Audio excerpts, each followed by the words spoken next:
So you're a founder, and you know that raising those first checks is a total make or break moment. But how do you actually do it when your company is just too early for a real valuation? Well, today we're breaking down the two most common tools in the playbook for this exact problem: the convertible note and the safe. This is the classic startup dilemma, right? You've got a brilliant idea, maybe even an early product, but trying to put a hard number on your company's worth, it just feels like pulling a number out of thin air. You absolutely need capital to grow, but the last thing you want to do is give away a huge chunk of your company based on a valuation you can't even defend. This is exactly where these two powerful but very different fundraising instruments come into play. So what you're looking at here are the two main paths forward. On the surface, they kind of promise the same thing: get money in the door now and figure out the exact valuation later, when you have more traction. But as we're about to see, the journey down each of these paths is fundamentally different. Look, while both of these tools will get cash in the bank, choosing between them is a critical strategic decision. And this choice, it can really shape your ownership, your leverage with investors, and your company's future long after that money is spent. You can't be fooled by the similar packaging. These two instruments come with some significant and really different trade-offs. This isn't just a paperwork decision, okay? It's a strategic one, and it has real consequences for your company. All right, so let's get into it. Let's meet the two players in this game. We're going to start with the more traditional of the two, the one that's been the standard for years: the convertible note. First up, the convertible note.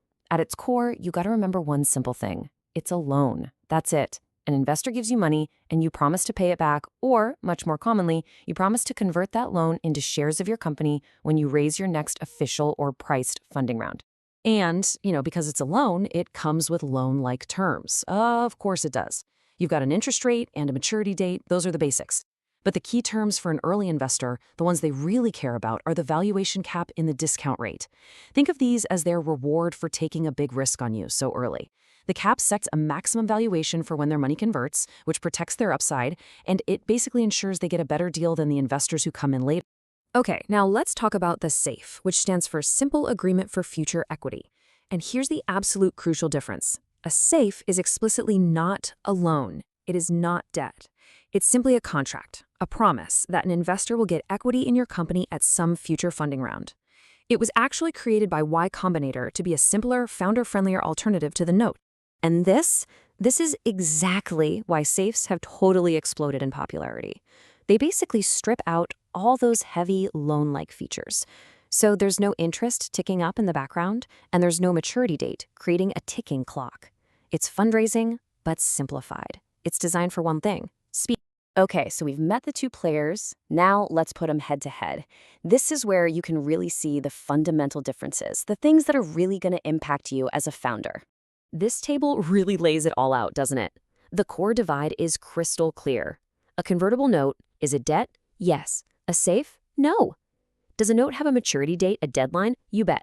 The SAFE? Nope, it just waits for you. Does a note accrue interest, increasing what you owe? Yes. SAFE? No again. And that fundamental difference is why notes are just more complex and slower to close, while SAFEs are way simpler and faster. Let's really zero in on that maturity date for a second. This is a big deal. With a note, a clock literally starts ticking the moment you sign it. If you haven't raised your next priced round by that date, you could be in a really tough spot. You might be forced to repay the loan with interest or have to renegotiate the terms from a position of weakness. That pressure is very, very real. So let's think beyond just the terms on the paper for a minute. How do these choices actually impact your company's cap table, the ledger of who owns what, and its overall health down the road? Because the long-term consequences can be huge. Each one has its own kind of hidden trap. With SAFEs, the danger is that they're just so easy to issue. You can raise money on a few of them and completely forget just how much of your company you've promised away. Then, when they all convert at your next round, bam, you face a massive dilution hit, meaning your own ownership stake shrinks way more than you ever expected. With notes, the structure makes them easier to track, for sure, but that maturity date forces you onto an investor's timeline, not your own. This is such a critical warning for founders. You've got to hear this. SAFEs can feel like free money because they don't immediately show up as equity on your cap table. But every single SAFE is a future claim on your company. If you're not carefully modeling what that dilution is going to look like, you could be in for a very, very painful surprise. And on the flip side, here's the corresponding warning for notes. Optimism is a founder's best friend. but it can be a real liability here. Just assuming you'll hit your fundraising targets before a maturity date is so risky. Market conditions change, product development slips, and all of a sudden, that friendly deadline becomes a major point of leverage for your investor. So, why does all this matter so much? Here's the kicker. When you go to raise your Series A, that lead investor is going to dig into every single early agreement you've signed. If your cap table is a total mess of stacked safes with all different terms, or you have unresolved notes hanging out there, you just lose credibility. Sloppy early documents can absolutely kill a deal. Okay, so with all that in our back pocket, how do you actually choose the right tool for your startup right now? It's really not about which one is universally better, but which one is better for you. The choice really just boils down to this one strategic trade-off. If your number one priority is speed, flexibility, and raising smaller amounts of cash to just test an idea, the safe is your friend. But if you're raising a larger, more formal pre-seed round, and you want the discipline that investors really appreciate, then the structure of a note is often the more appropriate choice. So here's a super simple framework to help you decide. First, just ask yourself, what's my primary need right now, speed or structure? Second, pick the tool that aligns with that need. But step three is non-negotiable no matter what you choose. Model the future.